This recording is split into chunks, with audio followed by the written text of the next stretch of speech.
Tazama, bikira atachukua mimba. Makala ya Majilio, siku ya 21. Dakika za Kristo ndani ya Radio Maria Kenya, sauti ya Kikristo nyumbani mwako. Mpendwa msikilizaji, leo tunafika siku ya 21 ya safari ya Majilio, tukiwa karibu kabisa na kilele cha fumbo la kuzaliwa kwa Mwokozi. Tunasimama katika mpaka wa siri kuu ya imani yetu. Mungu anachagua kuingia katika historia ya mwanadamu kwa njia ya unyenyekevu na utiifu wa imani. Masomo ya leo yanatuongoza moja kwa moja katika moyo wa Majilio, ahadi ya Mungu, mlango wa imani, na ndio inayobadilisha historia ya dunia. Katika somo la kwanza, Nabii Isaya anamtangazia mfalme Ahazi ishara kutoka kwa Mungu. Tazama, bikira atachukua mimba na kuzaa mwana, naye ataitwa jina lake Imanueli. Huu ni unabii wa ajabu uliojaa tumaini. Mungu mwenyewe anatoa ishara, si ishara ya nguvu za kijeshi wala fahari ya kifalme, bali ishara ya uwepo wake mlangoni mwa wanadamu. Imanueli maana yake ni Mungu pamoja nasi.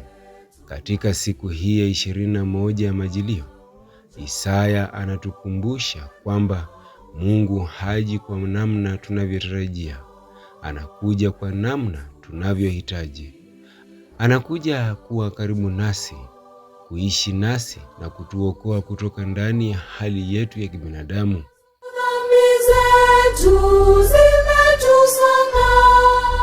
Zaburi ya leo inauliza swali la kina: ni nani atakayepanda mlima wa Bwana?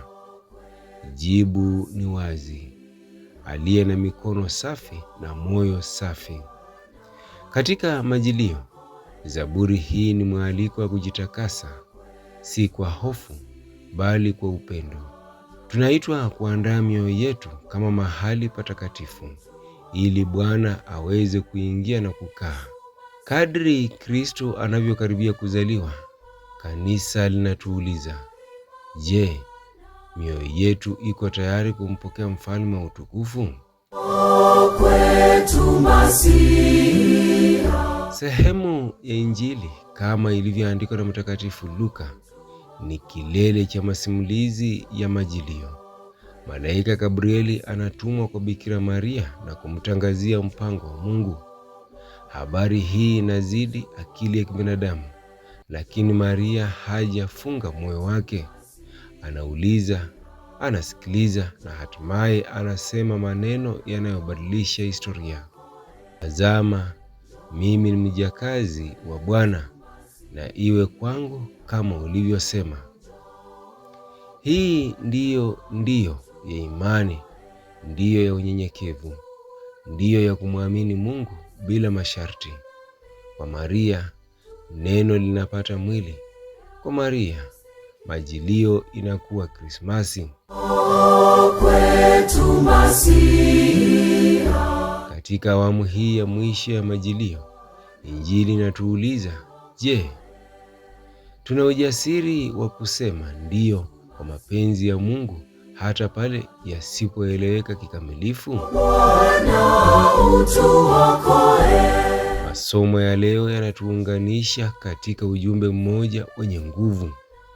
Isaya anatabiri Imanueli, Zaburi inatualika kuwa na moyo safi, na Maria anatufundisha utiifu wa imani. Huu ni ujumbe wa siku ya 21 ya Majilio. Mungu yuko tayari kuja. Swali ni je, sisi tuko tayari kumpokea? Kristo anataka kuzaliwa si tu Bethlehemu, bali ndani ya mioyo yetu kupitia imani, unyenyekevu na utiifu. Mpendwa msikilizaji, tunaposogea karibu na pango la Bethlehemu, Mama Kanisa anatualika tuchukue mfano wa Maria. Tusikilize, tuamini na tuitikie. Majilio sasa si ahadi ya mbali, bali tukio linalokaribia. Imanueli yuko mlangoni, Mungu pamoja nasi. Bwana utuokoe. Tuombe. Zetu zimetusonga. Ee Mungu wa wokovu na upendo, tunapokaribia sikukuu ya kuzaliwa kwa mwanao, tunaomba utujalie mioyo safi na iliyo wazi. Tufundishe kusema ndiyo kama Maria. Tujaze Roho Mtakatifu atuongoze, na utujalie neema ya kumpokea Kristo atakayekuja kuishi nasi.